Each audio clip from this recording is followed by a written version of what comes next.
السلام علیکم dear reader and listeners, Urdu novels library میں آپ کا ڈھیر سارا ویلکم۔ رمز جنون کی ایپیسوڈ 62 کا پارٹ 1 لے کر حاضر ہوئی ہوں۔ اگر آپ نے ابھی تک میرے اس چینل کو سبسکرائب نہیں کیا تو جلدی سے ابھی سبسکرائب کر دیں، لائک اینڈ شیئر کریں اور اپنی رائے کامنٹ باکس میں لازمی دیں۔ چلیں ویڈیو کو سٹارٹ کرتے ہیں۔ زاویار خانزادہ کو اپنے قریب نہ پا کر عائش نے جلدی سے اٹھ کر بیٹھتے سائڈ ٹیبل لیمپس کی لائٹ آن کرتے کمرے میں نظریں دوڑائیں۔ وہ کمرے میں نہیں تھا، نہ واش روم کی لائٹس آن تھی۔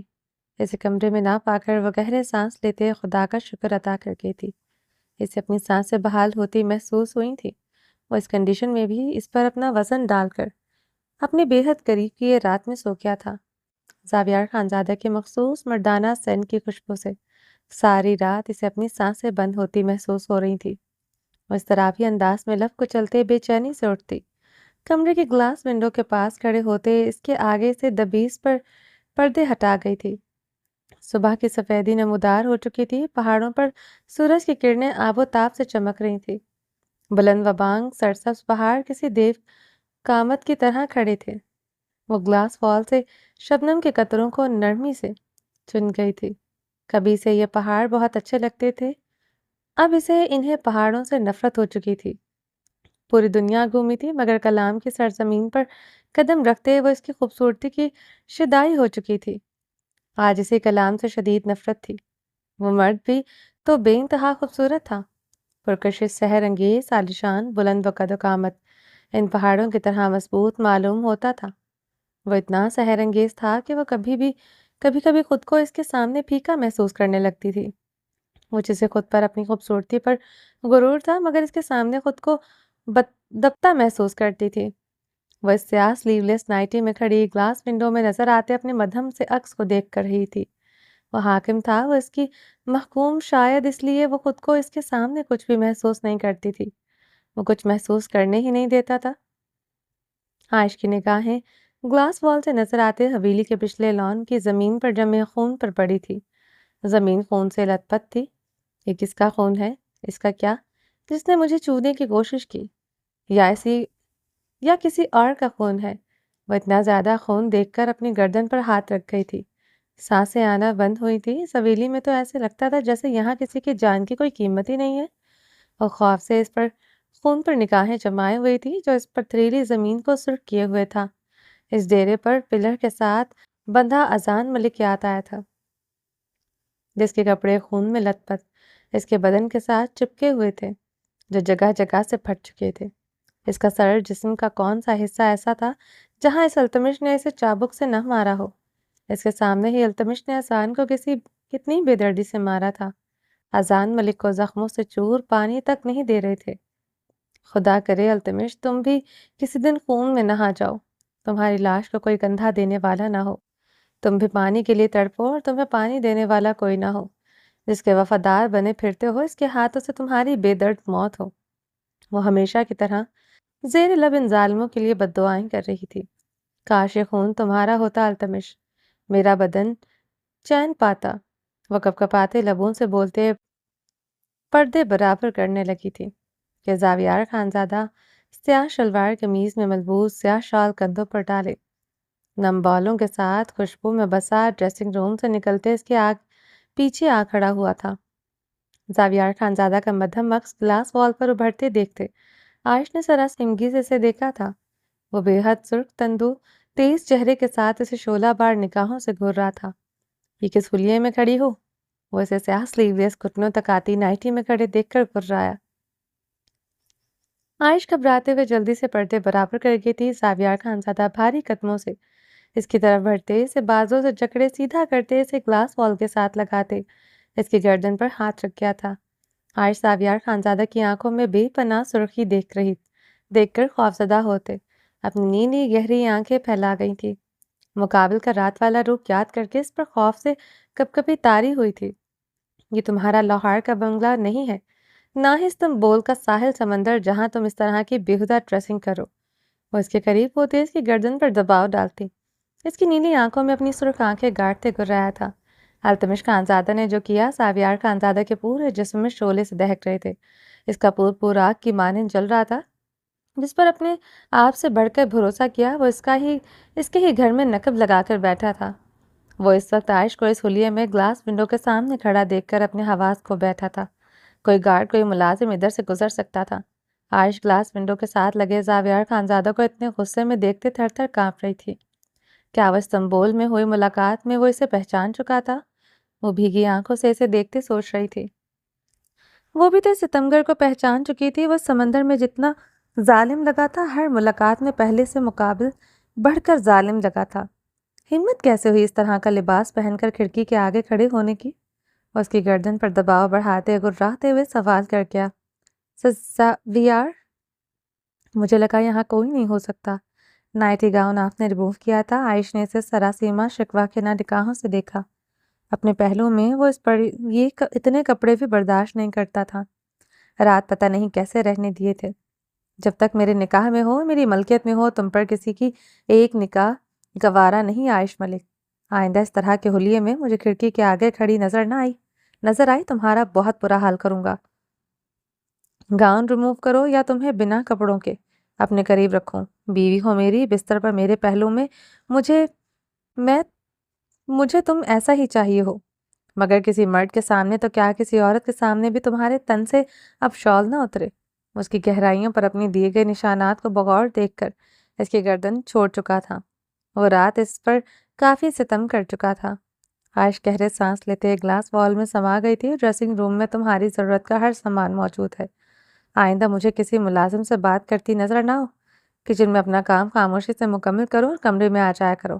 اب سے تمہیں میری غیر موجودگی میں کمرے میں آنے سے کوئی نہیں روکے گا۔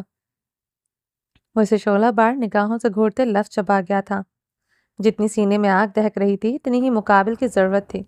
وہ اس کے مخملی وجود کو برفیلی نگاہوں سے گھورتے لمبے لمبے ڈاگ پڑتے دروازے کی طرف تیز تیز قدموں سے بڑھا تھا۔ باہر خون کس کا ہے زاویار؟ عائش کے سوال پر زاویار خانزادہ کے قدم رکے تھے۔ سرخ آنکھوں کے سامنے التمش خانزادہ کا خون میں لت پت وجود سامنے آیا تھا۔ جس کا بھی ہے، تمہارا اس سے کوئی تعلق نہیں ہونا چاہیے۔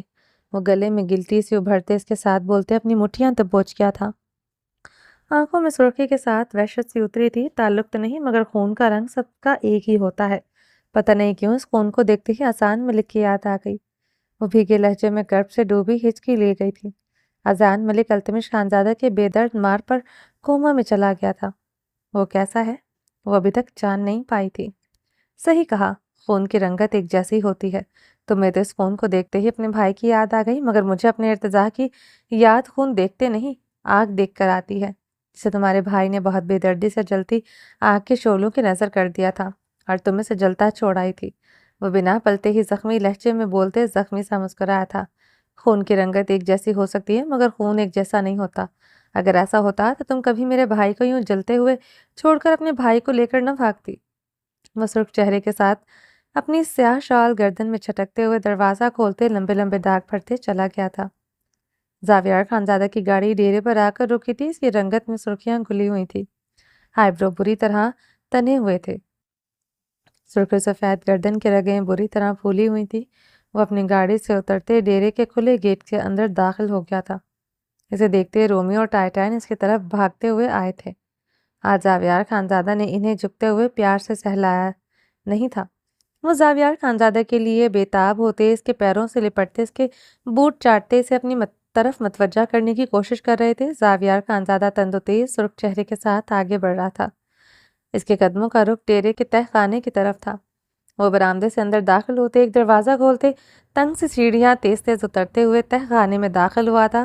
تہ خانے کے روشن دان سے سورج کی کرنیں التمش خانزادہ کے وجود پر پڑ رہی تھیں، جو خون میں لت پت بے حس و حرکت پڑا ہوا تھا۔ اسے یہاں بند کیے ہوئے 4 گھنٹے ہو چکے تھے۔ زاویار خانزادہ سے بے حس و حرکت دیکھتے سزاہیہ مسکراتے ہوئے اس کی طرف بڑھا۔ رومیو اور ٹائٹین بھی تہ خانے کی سیڑھیاں پھلانگتے ہوئے آئے تھے۔ التمش کو وہ یوں دیکھتے بھاگتے ہوئے اس کی طرف بڑھے۔ ٹائٹین رومیو زاویار حلق کے بل دہاڑ اٹھا۔ وہ اس کی دہاڑ پر اسی لمحے رک گئے تھے، التمش کی طرف بڑھے نہیں تھے۔ زاویار التمش کے قریب جاتے بہت بے رحمی سے اس کے پہلو میں بوٹ رسید کر گیا تھا۔ التمش خانزادہ جو نیم بے ہوش تھا، زاویار کی بے حد بے رحم ضرب پر کراہ اٹھا تھا۔ زاویار خانزادہ سے کراہتے دیکھتے ہنستا ہی چلا گیا تھا۔